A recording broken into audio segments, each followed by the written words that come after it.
This episode is brought to you by Twizzlers. Long day, late night, feeling a little bored?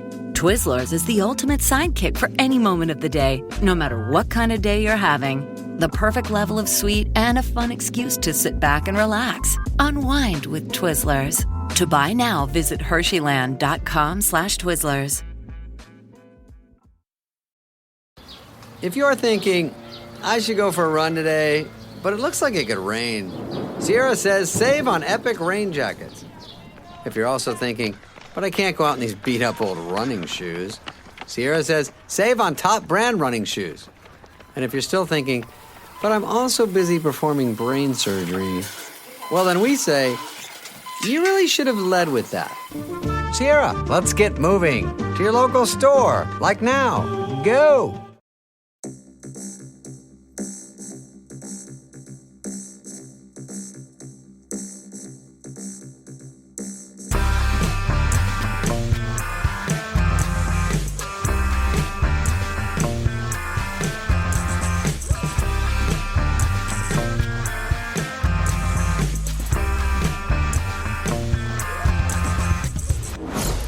Hello, welcome to Unequal Sequel. Extra.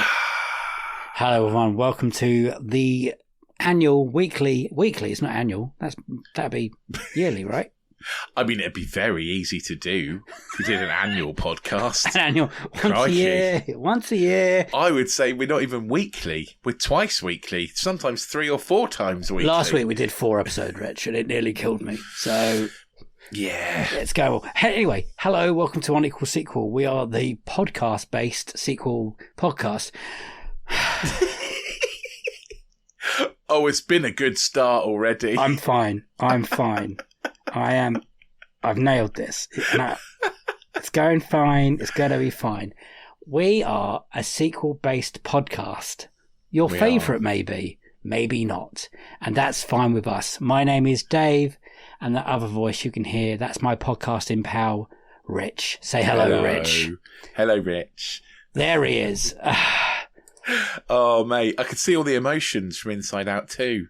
Embarrassment, anxiety. They're all rocking through your brain right now, right? Confusion. Where's that one? I think maybe that must come later. For you get more emotions as you get older. That is true. What do you think? Oh, we'll get into that. We'll press that pedal, brake pedal, Dave. Calm down.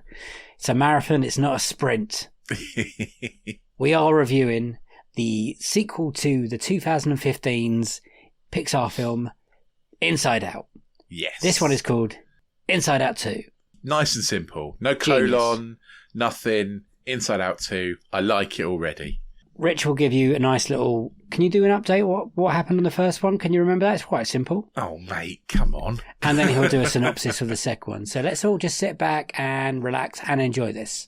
As if springing a synopsis on me isn't bad enough, you expect me to do the first one as well. I can tell you we've done about 160 of these or something. And every week I'm still no better.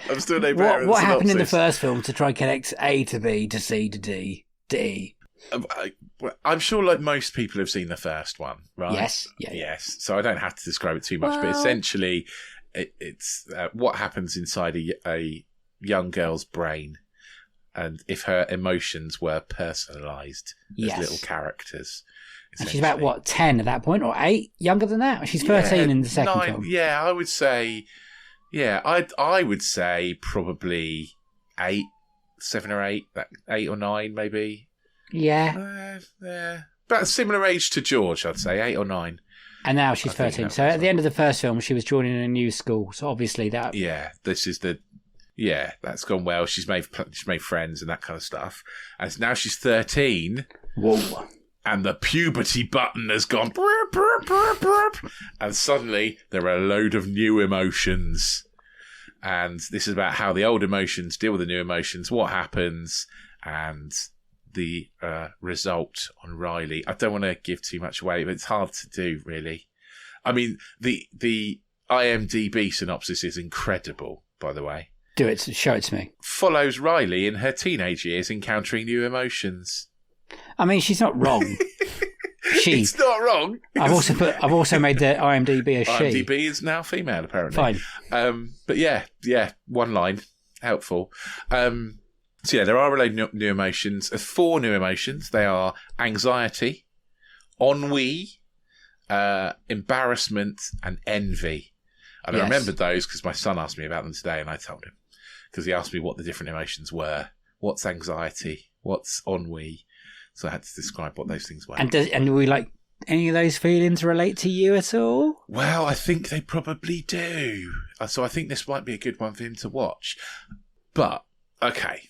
So I think we've hit on probably the slight problem with this movie. Right. Is that it's clearly aimed at a kind of teenage audience-ish, but also a much younger audience at the same time.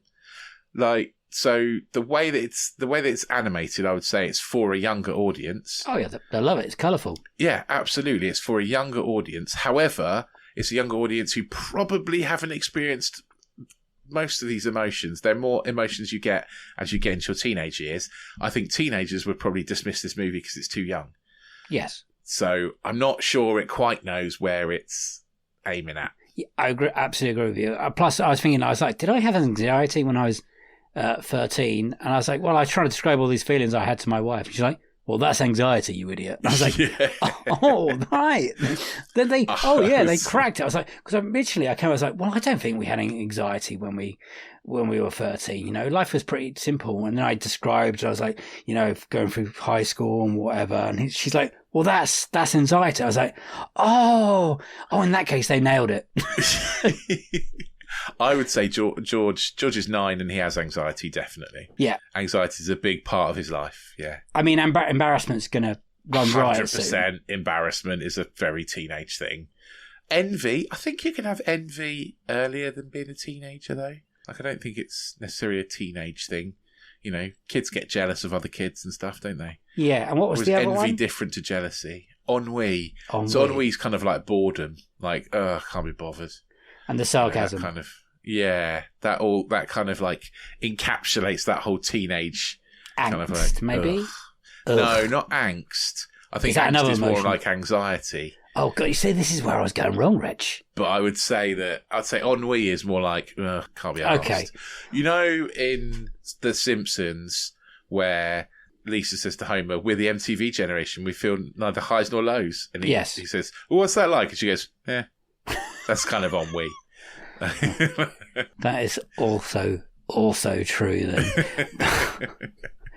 It's a funny one. So let's just rewind a little bit and just talk about our experience with the first one, which came out in 2015. Did you see it when it came out in 2015? No, because I had a kid. Oh, yes, that was that period of your life. Either my wife was pregnant, so we didn't really go out, or George was here, so we didn't go out. Essentially, I didn't really go anywhere because I was so sleep deprived I could barely think. You were probably driving around the roundabouts of Milton Keynes at 3 o'clock in the morning. Yeah, trying to get him to sleep. I'm blocking that out like it's Vietnam. PTSD.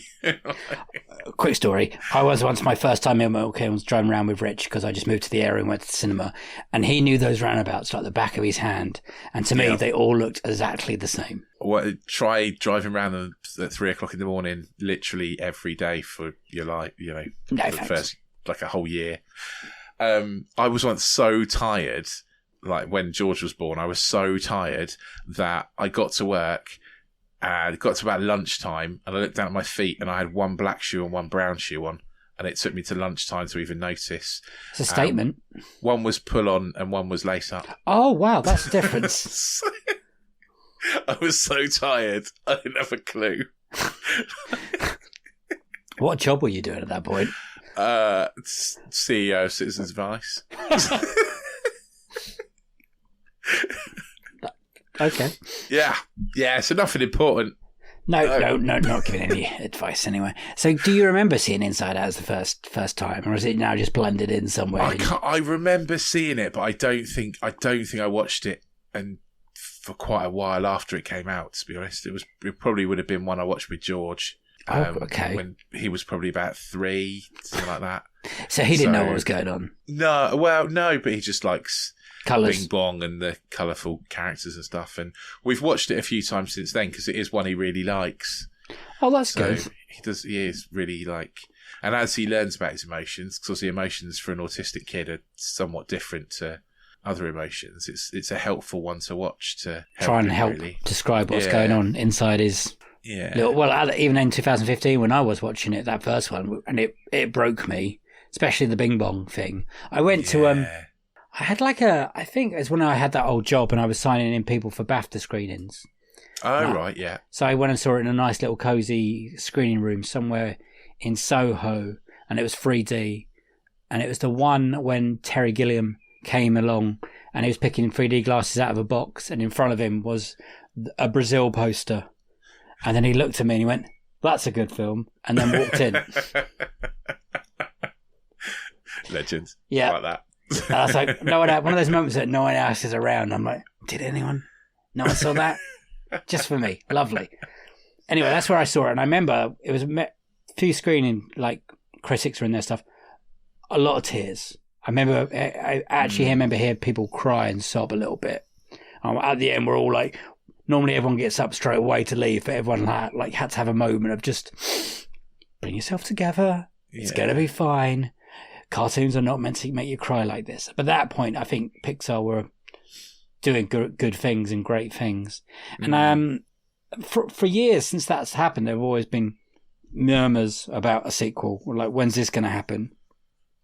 Because obviously you can go again a little bit. Yeah. Kids do grow up. Feelings do change. And the emotions do change, and they get more complex. And I think it's the right kind of, a good time to do it. And they were never going to put horniness in there or something, were they? No, we talked about that, didn't we? Like, what were the teenage emotions we would have had? That would have been a brave jump. Yeah, but there is a fifth emotion that does turn up, like nostalgia. That she keeps coming in. Funny. She keeps popping in. Yeah, it's quite funny. They're like, not yet. So the screening, I'm interested in the screening you went to, because I went to at 8:30 on a Saturday night. I went at 12 o'clock on a Saturday afternoon. What was your audience? All children. Okay, and this me. is good. Yes, I do need to get that T-shirt that says I am fully DPS checked. I'm not a threat to your This children. is for a podcast. I'm here for a podcast. I'm an award nominee. We're a semi-successful podcast. We review sequels. This is a sequel. It's a big one. Anyway, well, I'm glad you had kids in it, to be honest. Yeah. Because I went to an 8:30 showing and it was sold out. Like, oh wow, not a free seat. But it was all very adult people. Obviously, there were some teenagers in there as well, and I was worried for that because I was like, will they respect the code? They did very nicely. Good. And it got me into talking at the end, like, who is this film made for?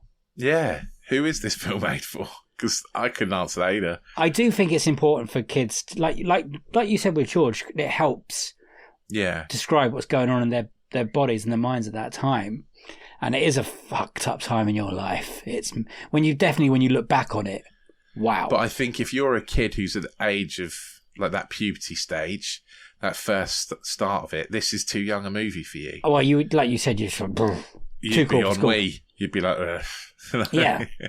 But looking back on it as adults, maybe you'd watch it on Disney Plus on your own and secretly enjoy it.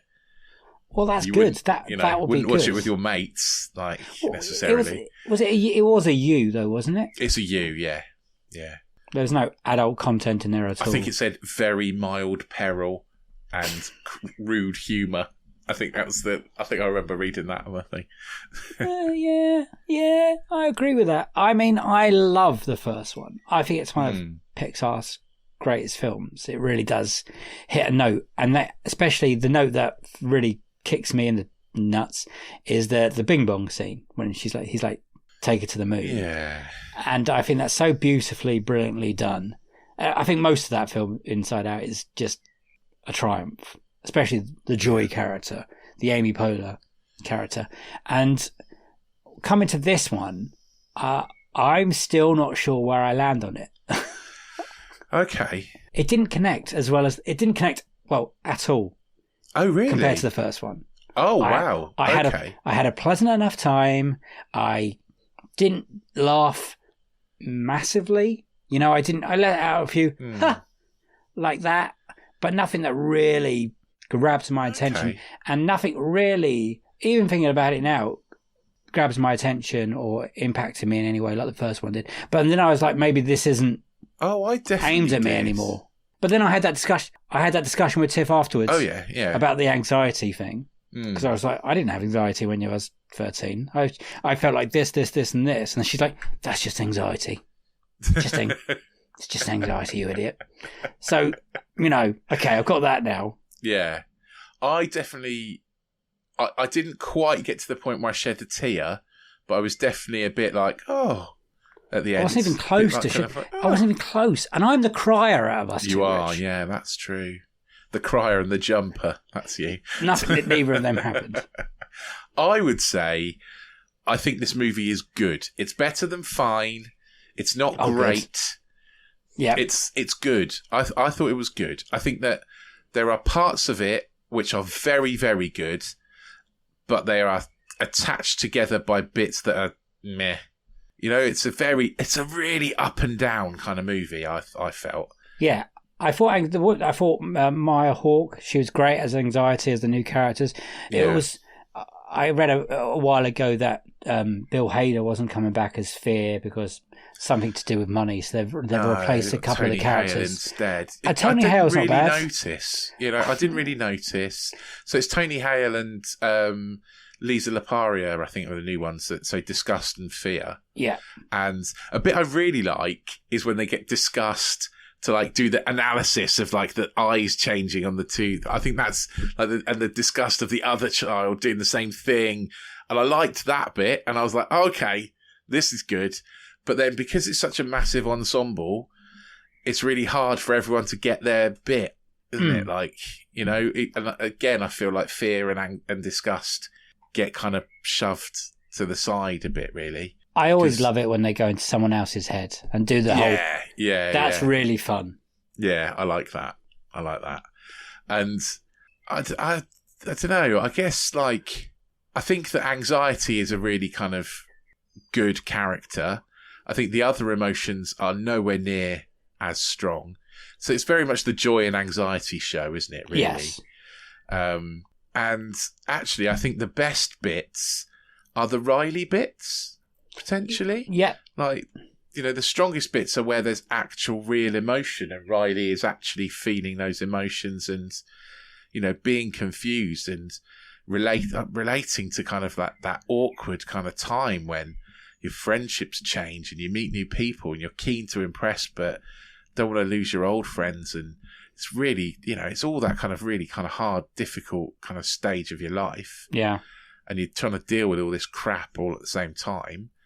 And I kind of, I think that's the strength of it, is that actually Riley is the, you know, rather than the emotional bit necessarily. But I also think there are a few missed tricks. Like Family Island has shrunk to tiny, whereas Friendship Island is massive. They didn't really explore any kind of change of that. But I guess maybe in a new one, as you get older, Family Island becomes bigger. You know, because as you know, when, you know, as we get older, family becomes a bit stronger and friendship maybe like drops off a little bit. You definitely don't have as many friends, or you certainly don't see your friends as often as you did when you were a teenager, potentially. Oh, no. So maybe that's something for the future. But also, I don't think they really explored the downside of shoving all the things to the back of your mind. Because basically they kind of go... I thought that's where it was going to go, with Joy like firing these things off to the back of their mind. All the bad memories, she's firing off to the back of Riley's mind. And I thought, oh, hang on a second, is that going to come back to haunt them? And all they really do is go, oh, there's a lot of these back here. There's more here than I thought. And they kind of don't really, I don't know. Yeah. There's no kind of comeback from that.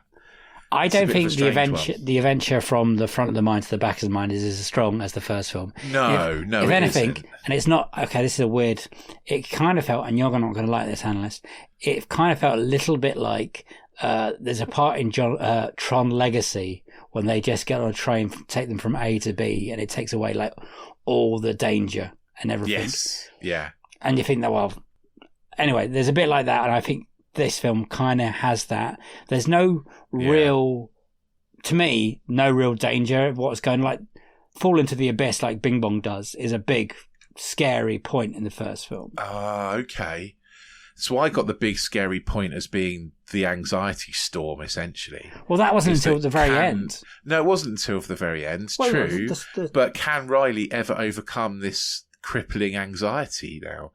Think about, people that we know, like, who have this crippling anxiety, and how you can get past that and how you can deal with that. And, I think anxiety is a very strong emotion, which is why it's interesting they chose that one, because I think that's actually very key. But actually, when anxiety becomes your whole core and personality, how that takes over you. I can see get it. that effect on Riley, and I guess that made me a bit sad. Would you like to see that not over a 3-day period, which everything felt a bit rushed? Yeah, it kind did of feel thing. quite rushed, didn't it?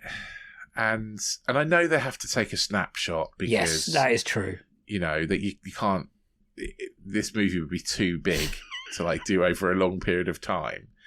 And it's hard to show time passing, I guess, when your character's living inside someone else's head. Yeah.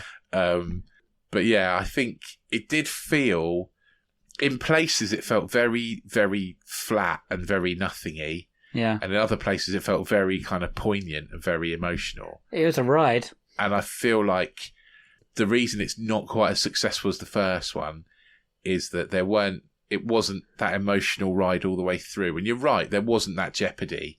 Like the whole journey to the back of the mind was dull. It was really kind of boring and had quite low stakes. Yeah. Really. Whereas actually what they should have done is just gone back, with like sadness and up that tube, essentially. That was exciting. Yeah. I liked bits. I think we're doing bloody well for not spoiling this film so far, Rich. So congratulations that quickly. Well, yeah, we've have a little bit. I think we're doing all right. And I like the bit in the safe with the introduction of the other characters, and when they diddle-daddle and play around with different animations. I really like. I wasn't kind of expecting that. I thought that was fun. And I was like, oh yeah, everyone had a sexy cartoon character at that age, didn't they? So, I mean... Did they? Come on, Lara Croft, Tomb Raider. Yeah, okay. Maybe. I don't know. Lara Croft was a bit blocky. I was a bit old for Lara Croft. Didn't matter. Those blocks, She-Ra, maybe. She-Ra, Jessica Rabbit, maybe, if we're going... Yeah. Cheetah, maybe. whatever her name, Thundercats? Chitara from Thundercats. There we go. Yeah, maybe. Yeah, potentially. I don't really like... No, I don't know. He's in denial, guys. I might be in denial, yeah. He's like, what about the woman Transformer? Huh? No. Not really into robots quite so much. I was trying. Oh dear. We've gone off on a tangent now. Sexy cartoon characters. Get us back on track. So it's about, how long is this film? About 2 hours? Is it? Yeah, 1 hour 36. Yeah. It's not that long. It's about 90 minutes. How long was the first one? Out of interest. I don't know actually. I will check and let you know. Thank you. The first one was 1 hour and 35 minutes. Really? So pretty much exactly the same. Wasn't it nice, though, to have a good Pixar film again? Or at least one... I'm not saying that... I should take that back. Wasn't it nice to watch a Pixar film on the big screen again? Because... Yes, it was, yeah. Turning Red is a great Pixar film. Luca, I enjoyed. Elemental surprised me after it got a bashing for some reason, and then... Yeah. And do you know what? I mean, I thought Elementals was fine, but George loved it. Yeah? Really enjoyed it. Really, really liked it. Really clicked with him. He really got it. And I think that's the right place. That's kind of, that's right. Kids should get it. Shouldn't be for us. Well, this film, I'm still not quite sure if we've discussed they nailed it, what it was. Yeah, no, I don't think they did. And I don't know. It's a challenge. but I do think George would enjoy it. I was listening to the Empire review of it today, and they said they think it's important for 13-year-old children, kids, teenagers, they're kids. They're still kids. To see it. And when I was like, I hope they do, because the screening I was in, there was none, but it was 8:30 at night. Well, it's not in the screening that I was in either. It was all little kids. Well, that's great. Yeah. So, I don't know. It's a tough one. This episode is brought to you by Twizzlers. Long day, late night, feeling a little bored? Twizzlers is the ultimate sidekick for any moment of the day, no matter what kind of day you're having. The perfect level of sweet and a fun excuse to sit back and relax. Unwind with Twizzlers. To buy now, visit Hersheyland.com/Twizzlers. Do you want to do the Rotten Tomato quickly, between the high or low, between the first one and second one? Oh, go on then. This is quite new out, isn't it? So it's only been out the weekend. Yes. So, yeah, are we talking critics to start with? But I think it's had pretty good box office, hasn't it? I'll get to that, Richard. Okay, we'll talk about that. Yeah. Okay. So we'll do... so what did you think the first Inside Out? So it's from 2015. I think the first Inside Out did very well. I think it was very well regarded, wasn't it? I think a lot of people put it up to the top end of their Pixar I think so. Rankings for the people that do that. Critics, especially, I think that kind of went very well. It's so brave, and I don't think anyone really expected it to go that hard. The first one. Yeah, that's true. So I think it's probably going to be in the high 80s. So I'm going to go 89 for critics. For critics, yeah. 98. Oh wow, 98. I suppose, yeah, because I always think like I get out of the mindset of 3 out of 5 tomatoes. Yeah, I'm learning better than you are. Yeah, I know. I always forget, but of course it's 98 because who's given this less than 3 stars? Exactly. Right. Yeah. Gotcha. Yeah. Audience makes score. Sense. Audience score for Inside Out 95. 89%. Oh wow. Okay. I don't know. Strange. Yeah. Fair enough. Okay, so this has only been out, less than a week now we're talking? Yeah, like a few days. So Inside Out had 384 critic reviews. This is already on 217, so it's had quite a few. It's got a few. It's not going to be 98, that's for sure. But I still think it's a 3 out of 5 movie. I think it's, so there should be a lot of them. So I'm going to put it 80. 91%. Wow. Okay. And again, I think that makes sense because it is a 3 out of 5 movie. Yeah. So that makes sense. Audience? Not as many audience scores. No. As in. I think audiences will like it less than the first one for the same reasons we've talked about, essentially, is who's it for and that kind of thing. But I think a lot of little kids will like it because it's colourful and parents will be happy with that. So I'm going to go a bit lower than the 89 and say 84? 96 currently. Oh, for God's sake. But I would like to see where that ends in like a month or two, or when it hits Disney Plus. I think it'll be interesting. But, it's these characters, like for kids and stuff, it's like getting a puppet show, when you're certain age and trying to like describe how you're feeling like to your children, you're meant to do this, like just put Inside Out on and it'll do some heavy lifting for you, parenting wise, surely. If you've got a kid like mine, raise more questions than it answers. I need a bit an Inside Out free now. So this has been out for less than a week now, and I know we hate to go on about box office bollocks. Well, no, it's important at the moment. That's the thing. Like, box office is important right now because we are trying to save cinema, right? Trying to save cinema. So it's been out less than a week, and how much do you reckon it's made worldwide? I imagine it's going to be... So it's only a weekend. It's opening weekend. Essentially, I would say 160 million. 295 million. Okay, that's better than I thought. Better than you thought. That's gone straight into number 5 of the year. Already? So in a few days. That's better than Ghostbusters, the Garfield movie, The Fall Guy, Furiosa, Mean Girls, Madam Web. So what's above it then? Kingdom of the Planet of the Dune Part Apes. 2. Yeah, Yeah, okay, yeah. Kingdom of the Planet of the Apes is only, which has been out for what? Over a month now. Yeah. Which is still doing all right, actually. It's 374. So good, solid. I think that will get to 400. I think this will overtake this, yeah. Oh, yeah. This is going to overtake everything. Kung Fu Panda 4, which is at 543. Godzilla times Kong, whatever you call it, The New Empire, 567. And then Dune Part 2, which is on 711. I don't think this will get to Dune Part 2, but I think it will get to second place, I reckon. Do you not reckon? And then I think Minions will get past it. Minions and maybe Wolverine. And Wolverine, Deadpool. If I had to take guesses, and I think that's a staggering amount of money for an industry that is struggling. I don't know about Deadpool and Wolverine, actually, because it's an 18. Like, kids aren't going to be going to it, are they? Yeah, it limits your audience. What was Oppenheimer? Was that an 18?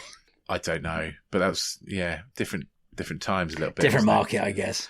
Yeah, but I think Deadpool and Wolverine could be an iffy one because it's not a family movie. Okay. I would say Minions is my bet for highest grossing movie of the year. I think next year when we do our big yearly roundup and look forward thing, we should have make a bet of what's going to be in the top 10 of movie wise. Yeah, I think we probably should, shouldn't we? It's mad. Yeah. But I'm delighted to see that it's made 295. Me too. And it's like you trying to get a seat to watch it. Like so many screens were sold out. Really busy. Like I went at 12 o'clock on a Saturday because it was completely sold out on Friday night, and I couldn't get anywhere.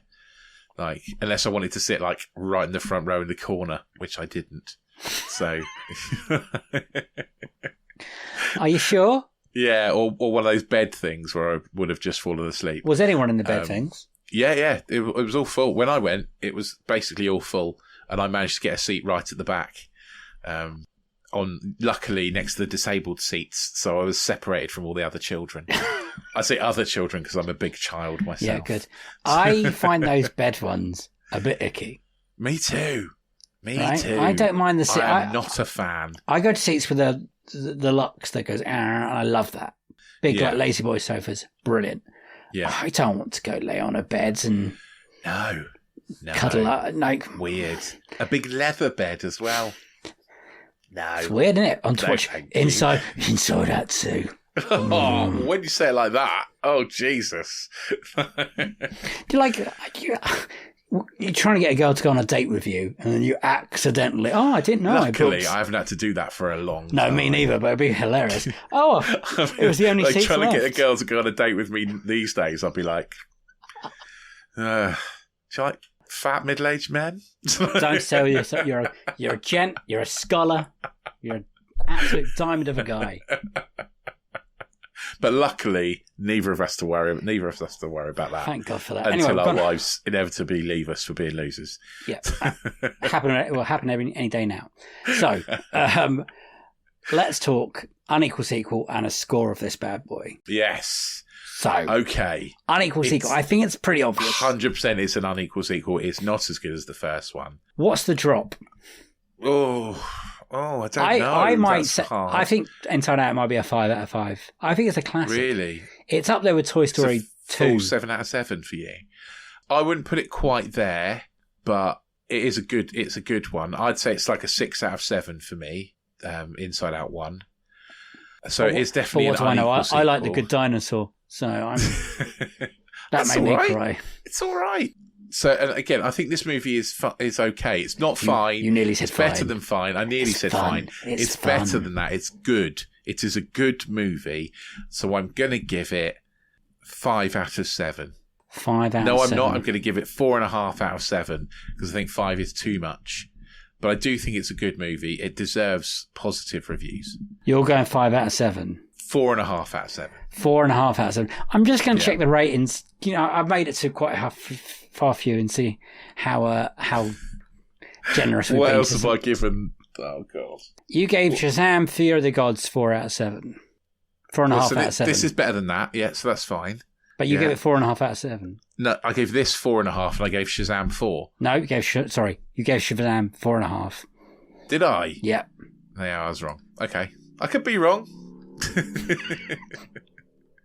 Fisherman's Friends, you gave 3. It's better than that. It is. Yeah, it is better than Fisherman's Friends. I would say it's a 5. I would. What, you think Inside Out 2 is a 5? Yeah, I think. Oh God, Yeah, maybe if I maybe think it it's is. a 4.5 now. Maybe it is a 5. Let's go with a 5. I said 5 to start with, now I've dialed it back. I'm sticking with 5. I'm going to go 5 as well. I think it's. I'm going to change my mind a lot on this one. I think, it's definitely not as good as the first one. The first one is Pixar absolutely flying, incredibly good, and it hasn't. And got I think the Bing Bong moment. The problem is that this one is so up and down. So that's why it's so hard to give it a score, because the good bits are really, really good, but there are really mediocre bits too.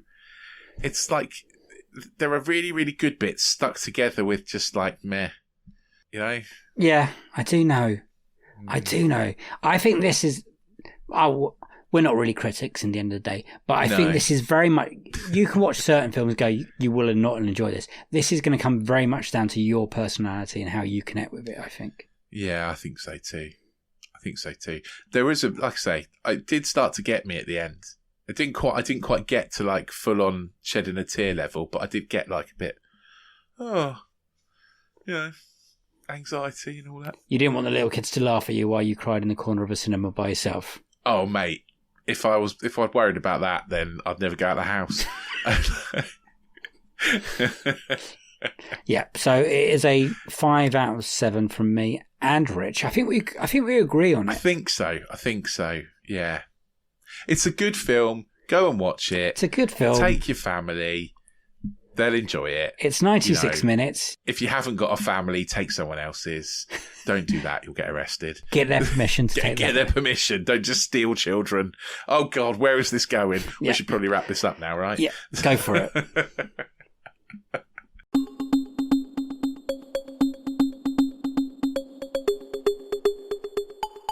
Yeah, so we're going to wrap it up. Don't steal children. That is a bad thing. But a good thing is all of our brilliant episodes that we've released in the 3 years that we've been going. 3 years. 3 years we've been doing this every single week. Never missed an episode. I mean, we've got close, but we've never actually missed an episode. Go back, listen to some interview episodes. They're all brilliant. Season 6 is outstanding. We've got some great guests for you. And also, if you want even more than that, if you want 4 podcasts a week from us, sign up to anotherslice.com/unequal sequel for $2.99 a month. You can get yourself extra sequel-based content where we do Disenfranchised, we do Box Set Mentality, and we do the sequel session, so extra bits for all of our interview episodes, which they're worth the money on their own. I really like them. Really good. And if you pay $2.99 a month, that means you get 4 of them, at least 4 of them, for every $2.99 you pay. That's really good value. Even if you just sign up for a couple of months just to get the season, I think that's worth doing. But if that's not for you, get on the old social medias, tell your friends about us. Please just spread the word. We'd really appreciate it because we want more people to listen to this podcast because, that's how things work, right? We want everyone to find it. But yeah, while you're there, if you wouldn't mind getting onto your pod player of choice, tapping out a little review, 5 stars, that kind of thing. If you want to let us know what you thought of Inside Out 2, then let us know on the social medias. We're on all of them. Unequal Sequel on all of those. Or you can drop us an email. We're unequalsequel@hotmail.com. We will read out all of your comments in our end of month roundup. Which is next week. Next week? Yes. Blimey, where has June gone? Crazy, isn't it? This is crazy. It is crazy. My son stuck his head out of the window and went, "Excuse me, this is supposed to be summer," when it was raining the other day. I was like, yeah, I'm with you, buddy. He's not wrong. He is not wrong. Saying that, I had an awful case of hay fever again yesterday. Oh, yeah. Hay fever's been bad, right? I went and bought some new tablets from Holland Barrett. I've gone big. I've expended lots of money. I forgot to take my tablet this morning, and then I was driving to work, and there's a drip coming out of my nose. I'm like, oh no! I found the tablets in shops, Boots, Tesco's. They do not touch the sides anymore. Maybe for an hour. For me, right, okay. So I need to. I don't know. I've gone for the Holland Barrett. I've got Anna's industrial strength ones that she orders off the internet that look a bit dodgy. We'll have that conversation where she gets them. And yes, I will buy them off a strange man in a pub if it needs to be. Right. Thank you, everyone, for listening. We're going to stop talking very soon because it's been carnage, to be honest. Because all of the feelings in our heads. Yeah, what an episode, man. I mean, do you think that do you think they can do another one in like 5 years, 10 years time? I want to see a middle-aged one. I want to see a midlife crisis one. Okay. Well, that's what I want. Because Inside I Out think you 3. get there's a lot more emotions, hit that midlife crisis kind of thing. That means we're going to have to wait until like 2045 or something. Yeah, fair point. Yeah, maybe another one. Send all your stuff in. We will read it out of the roundup. Thank you very much. Thank you for listening. It is a goodbye from me. Bye-bye. And it's a goodbye from him. Bye! See you on the next one. Sequel to this one. Have a great week.